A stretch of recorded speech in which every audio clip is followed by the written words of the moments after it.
akong makiramay sa aming mga kapatid, sa pamilya. Na-appreciate po namin lahat ng effort ninyo. Yung mga iba, galing pang ibang bansa, ibang probinsya. May mga meeting na importante, kinansel lahat. At nandito ngayon. Thank you po sa inyo. So, yun nga, sabi ko na kwento na ni Kiko lahat ng mga gusto ko ikwento. Pero syempre, mas marami pang magagandang alaala na experience ko na yung bonding namin na napaka-special dahil unang-una sa lahat, alam naman po natin si Mami, lagi siyang nasa labas, laging nag-shooting, nag-taping, may superstar show siya dati, nag-recording siya, and bilang mga anak, kami palang dalawa na yung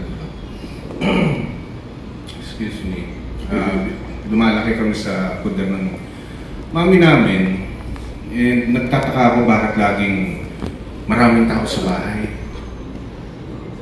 Kung sino-sino yung umipisil sa mukha ko, natatakot ako, nagkakatrauma ako. Parang tipong, ano ba, layuan niyo po ako? Kasi gusto kong kumain ng maayos sa loob na ng bahay. Hindi namin kilala, umaga-umaga, papasok pa kami ng school. So may mga ganyan, picture yung ginaganon pa, yung rewind pa na kumakain ako, tapos nagpapapicture sa amin. Tapos nagtataka ako habang lumalaki kami na ate. Ba't ang daming tao? Bakit laging puro Nora? Nora. Hanggang sa pagtulog ko, naririnig ko sila sa panaginip ko, Nora. So, tingnan ko sarili ko. Lord, bakit ganito lang yung isang Nora Honor, isang mami namin na sa halip ng dami ng tao sa mundo, bakit yung mami namin ba? Nakikita namin siya, syempre nagpapanood namin siya sa mga pelikula niya, sa Superstar. Minsan ginigest. Ayoko ng pag sinasabi niya sa akin, anak, mag-guest tayo. Birthday ko, pumunta ka, kakanta ka. Nanginig na akong ganun. Kasi una-una, syempre, nasanay ako, namulat ako sa mundo na ang daming tao lagi.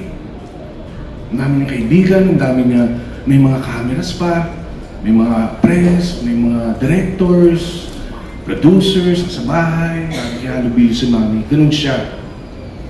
Ang alaala ko sa kanya, lagi siyang yumayakap, lagi niyang sinasabi na, I love you po. Yun naman si Mami, I love you po, kamusta po, ganun. So, na-observe ko yun habang lumalaki ako. And kahit hindi niya kami tinuturuan ng manners, kahit hindi niya kami tinuturuan, tinuturuan naman niya kami ng manners, kahit hindi madalas kami pagsabihan na kailangan yung gumalang sa mas nakakatanda sa'yo. Hindi lang sa mas nakakatanda, kahit sa mas nakakabata sa'yo. Kailangan may galang. And yung observation ko na yun, na parang na-imprint sa puso ko, na-imprint sa pagkatao ko. And habang lumalaki kami, ganun po, kahit mga bata, tinatawag namin, ate, may po, ganyan. Yung mga alaala na meron ako kay Mami na masasaya, yung tipong nakakagulat, unexpected. Yan, for instance, yung nag-show nga po kami sa States. Kami ni Kiko. Yung, kwento na niya, yung tumalon ako ng stage, lasing kami. Grabe yun. Ina-expect mo magagalit siya dahil nagkalat kami ni Kiko. Yung kata yung panalangin, hindi namin natapos yung tuloy-tuloy pa ulit-ulit, parang saying may gas-gas, gano'n. Tapos, sabi ko, habang kumakanta, kinakabahan na kami kasi alam namin na magagalit ang mami namin sa amin. Tapos, pero hindi. Natuwa pa siya. Tsaka bro, nakalimutan mo yung kwento yun, sa backstage tayo, nakabukas yung mic.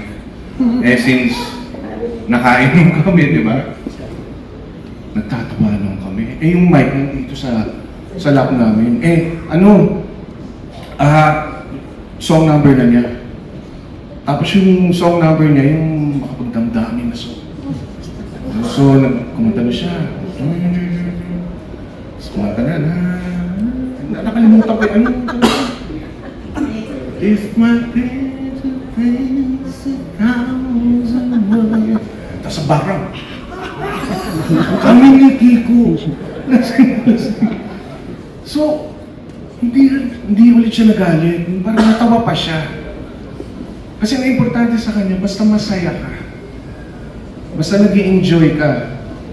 Walang pakialam ang mundo. Basta yung puso mo, pure na nag-i-enjoy ka, masaya ka, magaan, walang stress. Yun gusto niya para sa hindi lang para sa amin, para sa lahat ng tao. Kaya ganun lang siya magmahal. And nung bandang teenager na ako hanggang 20s, nagsimula na ulit ako gumawa ng pelikula. Tapos nakikita ko siyang nakihalo-bilo sa mga tao. Ang napansin ko sa kanya, kahit saan siya magpunta, alam naman natin, kahit saan siya magpunta, Ate Guy, pa-picture, Ate Guy, autograph, ganyan. Alam niyo guys, naalala ko kung sino. Pag tinitignan ko mami, yung ehemplo ni Jesucristo, na wala siyang pakialam. Kahit sino ka man, mayaman ka, mahirap ka, janitor ka, doktor, engineer, architect, wala siyang pakialam. Kasi tingin na sa'yo, tao. Tao na may buhay. Tao na may puso. Kahit inoobserba namin siyang ganun siya. Sabi ko kaya pala, mahal na marami ang aming ina. Grabe. Yung simula nun, syempre, alam natin, ang dami natin pagsubok sa buhay. Hindi kami naiiba doon. Grabe rin yung pinagdaanan namin sa buhay namin. Grabe rin yung pinagdaanan ng aming ina. Pero mas, inisip ko rin, mas nasa sensationalize kasi nasa mundo ng show business. Pero kung hindi dahil sa loob ng show business, bawat isa sa atin, lahat tayo may pinagdadaanan.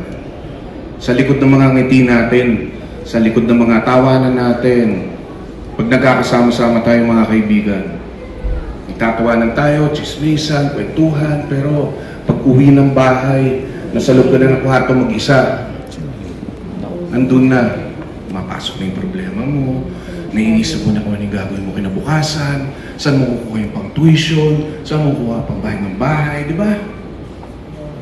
Pero si Mami hindi ganun eh. Malakas ang tiwala niya at pananampalataya niya sa Panginoon. At yun yung magandang example na kinalakihan namin. Kahit anong marating mo sa mundo, kahit na nasa cloud9 ka na, kahit gaano karami mo ng pera, si Mami, napaka down to earth. Alam natin yan. Marami na kasing nangyayari sa mundo ngayon, nagkakagulo, nagpapatay, alam mo yung pag nanood kayo ng news. Grabe yung nangyayari, nawawala na sa isip at puso nila ang Diyos. Pero si Mami, kahit anong nangyari sa buhay niya, hindi nawala sa kanya. Pananampalataya sa Panginoon. Siya ang nagturo sa amin patawad. Siya ang nagturo sa amin rumispeto at magmahal ng tunay. Kahit alam nating minsan may mga taong na-encounter natin na hindi magandang mga intensyon, minamahal pa rin niya ng buong puso. Yun ang maganda sa kanya. Kaya napaka-blessed niya. Binigyan siya ni Lord ng talent na ganyan. Sa pag-awit, sa pag-arte, at pinaka-importante, yung puso niya. Binigay niya yung sarili niya sa lahat. Sa lahat ng tao. Lahat kayo nandito. Ngayon, grabe nakakamangha. Dito pa lang nakikita ko kung gaano karami sa inyo nagmamahal sa aming ina. Tama rin yung sinabi ni Ate Lot. Dahil ang aming ina, siyempre public property, aminin natin. Napakahalaga sa amin ang oras niya. ang oras niya pag nagkakasama kami. Halimbawa sa beach, yung biglang spontaneous eh. Biglang, miss ko yung mga anak ko. Anak, halika, tayo beach. Ganun. Yun yung mga cherished na moments namin. And alam natin si Mami may mga powers yan eh. Katulad nung halimbawa, uwi na kami galing show sa States, kami ni Kiko. Hinatid niya ako sa airport. Ang dami namin pinagkwentuhan, ang dami namin shinare sa isa't isa. Hinatid niya ako sa airport. Economy class. Ganyan. So, punta na ako sa gate. Nagantay na ako. Pagkantay ko sa gate, Beijing Christopher Young, please go to the reception. Kinabahan ako, baka, anong ginawa ko? Kinabahan ako. Bakit ganun? Tinatawag ako. So, pumunta ako sa mga officer. Pinulitan ng first class yung flight ko pa uwi. Sabi ko, who did this? Miss Norris, your mom. May mga ganun siya. Na magtataka ka kung anong kakayanan niya. So, grabe si Mami.